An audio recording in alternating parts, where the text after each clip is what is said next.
Fuunii kabajamtoota hordoftoota maatii Aggaaroo YouTube chaanalii. Har'a guyyaa har'aa wanti qabadhee dhiyaadhe YouTubein keessan namni YouTube irra hojjetu Ingiliffa tokko hin barbaachisu YouTubeidhaaf. Ingiliffa baruun dirqamaa miti. Nama Ingiliffa beeku qofaa miti kan YouTube irra hojjetu.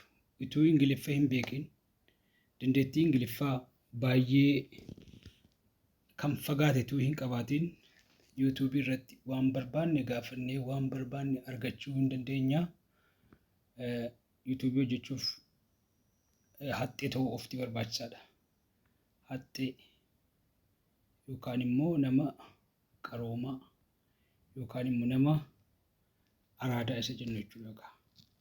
Bilxata jedhamu kana haxxoomina gamnummaa qofaan YouTube irra hojjechuu hin danda'amu jechuudha. Ingiliffaa baay'ee hin barbaachisu.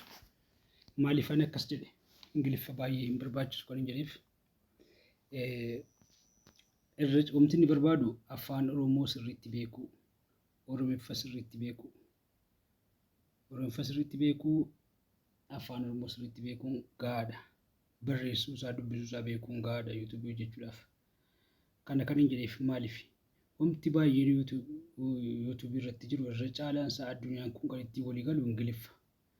Garuu Ingiliffa hin beeknu jennee YouTube irraa dubbatti deebi'uu hin barbaachisu. Hamma afaan Oromoo sirriitti qubeessuu hin dandeenyetti. Sababni isaas qubee afaan Oromoo sirriitti itoo hin dogoggorin yoo barreessine Google irratti ergine Google Translate kan jedhamu appilikeeshiniin jira. Appilikeeshinii sana keessaan hiikaa isaa gara Ingiliffaatti nu deebisuu danda'a jechuudha. Fakkeenyaaf seenaa jireenya kootii afaan Oromootiin yoon barreessee jedhe yookaan immoo barnoota tokko afaan Oromootiin sirriitti yoon qubeessee qubee jabaa laafaa isaa dheeraa isaa sirriitti barreessee jedhe Googlein na hubachuu hin danda'a. Google Translation kan jedhu keessa fudhannee galla jechuudha. Kana hadduma qabatamaan ilaalla jechuudha. Waan nu rakkisu hundumaayyuu sirriitti Oromiffaan barreessinaan sirriitti yoo Amaariffaa hin dandeenyes barreessinaan Google keessa fudhannee deemna jechuudha. Akkamitti Google keessa fudhannee deemnaa amma ilaalla. Fakkeenyaaf haaluma kanatu jirru jechuudha. Google keessa deemuuf jira amma deemee Google keessa gala jechuudha. Google keessa galuudhaaf akkuma asirratti agartan meerri Googlein eessa jira? Googlein akka isa jedhamti kunuus as keessa kunuun dhufa jechuudha. Google kan argadheera. Google kan argadheera. Google kan argadheera. Asirratti waan hin barbaade barreessa jechuudha. Google kan argadheera. Asirratti waan hin barbaade maal jedhee barreessu bakka kanarratti akkam bulte fayyaadhaa jedhee fakkeenyaaf nan barreessa asirratti jechuudha. Bakka kanarratti gizeen barreessu waa'inaa fi dulaaltu dura Google barreeffama kana maal goona www.google.com jennee asirratti galchina searchettu kana www.google.com jennee mallattoon kun asirratti jechuudha. Wanti nu gochuu qabnu www goonee google.com inni barreessina. Google.com itti galee ragaama. Kana nuuf fidee arganni kana nuuf fidee booda kan waan amma jennu kana gochuu dandeenyu jechuudha. Kanaaf jecha tokko fakkeenyaaf afaan Oromootti yoo baruu isaa barbaanne fakkeenyaaf dura Ingiliffaani mee fakkeenyaaf about YouTube jedheen about YouTube jedheetan fakkeenyaaf barreessa. Gizeen about YouTube jedhee kana barreessu barreeffama kana mul'ataa miti barreeffamni kun akka jiru waa'ee YouTube kan jedhu kun mul'ataa miti barreeffamni kun barreeffama kana akka jiru gara afaan Oromootti geeddaruu hin dandeenya jechuudha. Fakkeenyaaf about YouTube isa jedhu kana what is YouTube and how does it work isa kan jedhamee kana dubbifna. Fakkeenyaaf kana barreeffama kana argaa jirtu. Kana gizee dubbiftan agartaniitu kana hunduma isaa jechuudha. Barreeffama kana fudhadhee afaan Oromootti hiikuu nan danda'a jechuudha. Barreeffamni kun YouTube is a website designed for sharing video. Millions of users around the world have created accounts on the site that allow them to upload video that anyone can watch. Ziliziraamti. Isheen kana hin beeku ta'e hiikaa kana yoon baruu barbaade maaliin godhaa asumarran gadi qaba bareechee sirriitti. Barumsi guddaan asirratti qala. Gizee asirratti kana gadi qabeedu select all kan jettu kanan tuqa. Select godheera kana. Miti ijoollee. Select godheera yoo na hordofaa irratti ta'e hundi isaa wanta kana dibame hundi isaayyuu Google Translate keessa gizee galchine hiikaa isaa nu kenna jechuudha. Select all irra galchine irraa miti asii copy sin jettu immoo jirti as. Copy sin jettu kan ilaalaa galaa jira. Copy sin jettu asirratti kunoo qixa kana turte ammaa kunoo asirratti copy sin jettu turte. Copy kana immoo copy goona jechuudha.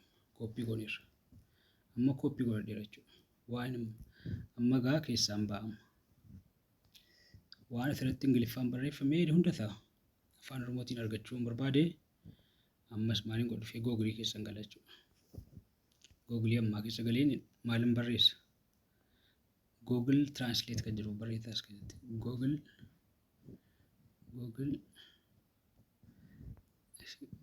asirratti dura wanti nu baruu qabnu wanti nu qulqulleessuu qabnu yeroo kamiyyuu www jennee gara eenyuutti dhufuu qabna dura.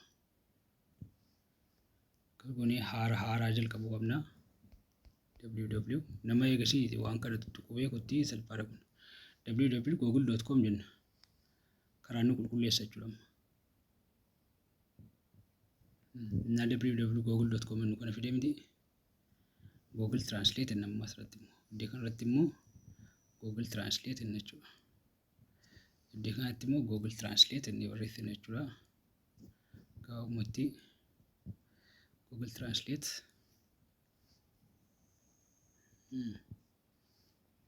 asirratti waanuma salphaadha. Google Translate kun Google Translate arganneerra. Google Translate kun Google Translate isa jiru kana mul'ata asirratti. Google Translate kun mul'ata araamti. Google Translate jettu kana arganneerra asumarra. Amma gaa keessaa baana gaa kana. Google Translate kun asirra jira. Detect language hin jettu kun mul'atti inni asirra. Detect language hin jettu kun jechuudha. Asitti immoo English jetti.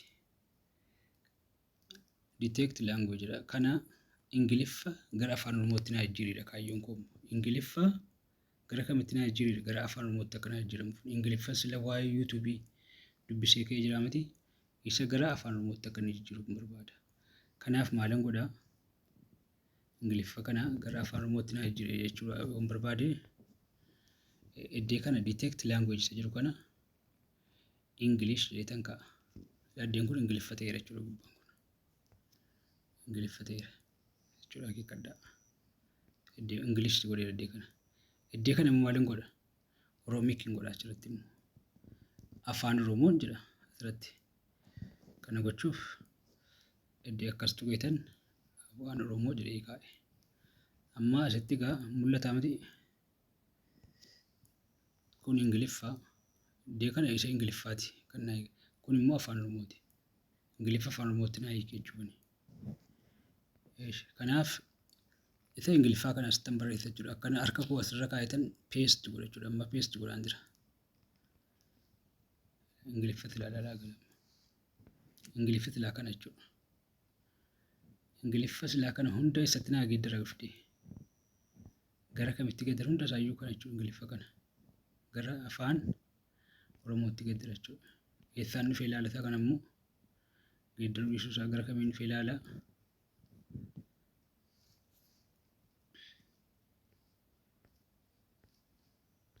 Gara kana on dhufee garuu jechoota 500 caalaa hin fudhatee hin deemu. Amma jecha 500 qofatti deemu kun akka jiru Ingiliffa kana jechuudha. Ingiliffa kana afaan Oromootti hammam akka inni jijjiirame ilaalla gaasirraa. Afaan Oromootti afaan Oromoo isa kanaa miti kunuunsa. Afaan Oromootti nu jijjiirannee keenyarra. Garuu as kana jijjiiruudhaaf maal ta'uu qabaa?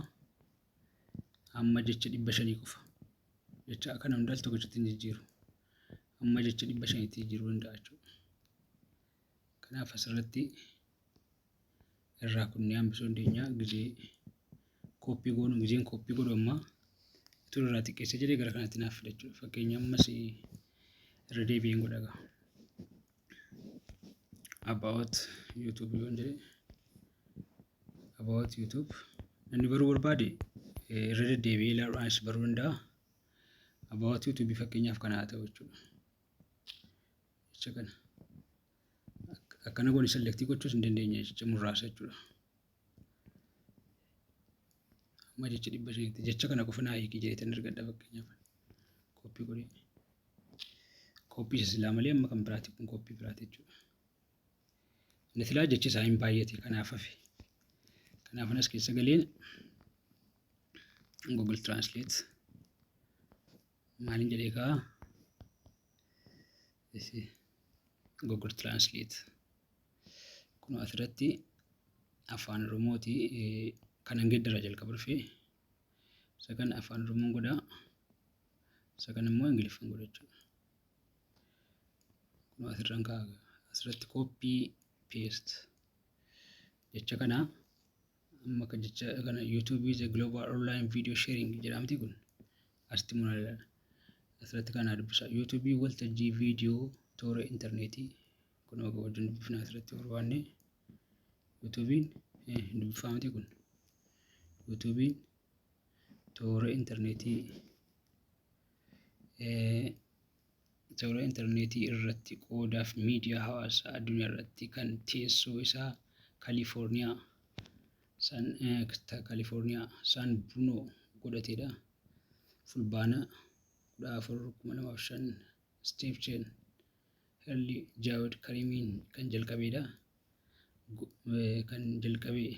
Kan Google yoo ta'u Googlein searchii booda marsariitii daawwatamuun sadarkaa lammaffaa irratti argama. Naa hiikeera jechuudha. Waan hin barbaade fakkeenya how can we waan barbaade yoo asirra kaa'e Android jechuun maal inni fakkeenyaaf waan jedhe hiikaa isaa baruu dandeenya jechuudha. Fakkeenyaaf hiikaa kana yoo baruu barbaade kanan godha harka koo asirraan kaa'a. Asirra kaa'een akkas godheetan kooppii godha jechuudha. Kooppii godheen fudhadhee deema. Eessan deema kunoo Google irra dhufee gara jechuudha. Kanaaf ani Ingiliffa beekuun tasuma hin barbaachisu dirqamaa miti. Ingiliffa beekuun haxxoomina yeroo ammaa kana keessa kan beekumsa namaa fidu jechuudha.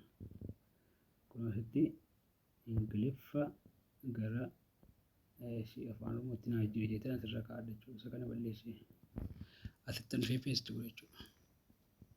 Kun egaa gizee kan ilaallu kun asitti hubachiisa. Fakkiiwwan kaameraa keessatti afaanota deeggaramuun hundaan hiikuuf meeshaan keessan kaameraa ofumaan xiyyeeffachuuf CPU afaan Oromootti naa jijjiiree jechuudha. Haala kanaan YouTube'n namni Ingiliffa beeku copy paste gochuudha bakka deemee jechuudha. Haala kanaan Ingiliffa keenya afaan Oromoo waan beeku hunda afaan Quraanaas yoo ta'e Arabiffas afaan Chaayinaas deemaa copy godhanii ol dabartuu bichaadha jechuudha. Kana fakkaata galatoomaa. Thank you very much. Like share gochuu hin dagatinaa isiniin jedha. Ulfaadhaa jiraadhaa.